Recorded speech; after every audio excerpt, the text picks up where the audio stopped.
Pemirsa, lemahnya keberpihakan pemerintah dalam mempertahankan dan mengembangkan sektor pertanian di Bali menjadi salah satu alasan hingga saat ini Bali masih tergantung dengan pangan yang didatangkan dari daerah lain. Padahal jika dibiarkan, Bali ke depan terancam krisis pangan dan terus bergantung dengan daerah lain.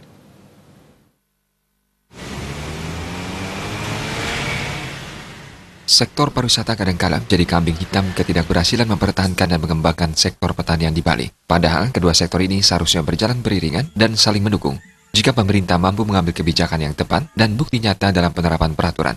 Anggota DPRD Bali, Cokordera Kekertiasa menilai, disadari atau tidak, sektor pertanian memberikan kontribusi yang besar bagi sektor pariwisata. Pemandangan yang banyak disukai wisatawan adalah pemandangan sawah disertai aktivitas para petani.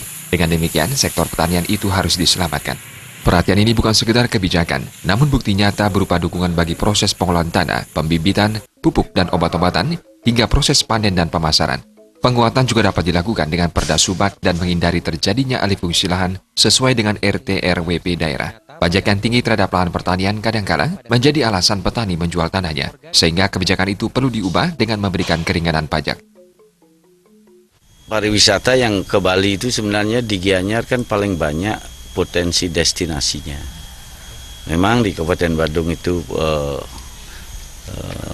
dipersiapkan fasilitas yang maksimal, tetapi potensi destinasi itu sebenarnya di Kabupaten Gianyar yang banyak.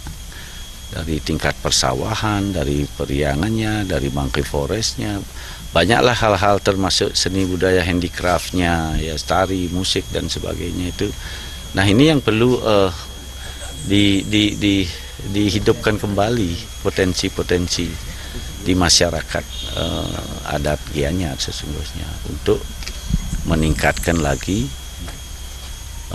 kualitas-kualitas seni budaya itu sehingga menjadi bagian daripada destinasi pariwisata.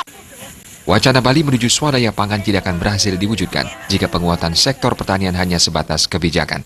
Pemerintah harus merealisasikannya sehingga Bali ke depan terhindar dari ancaman krisis pangan. Terima aja Bali.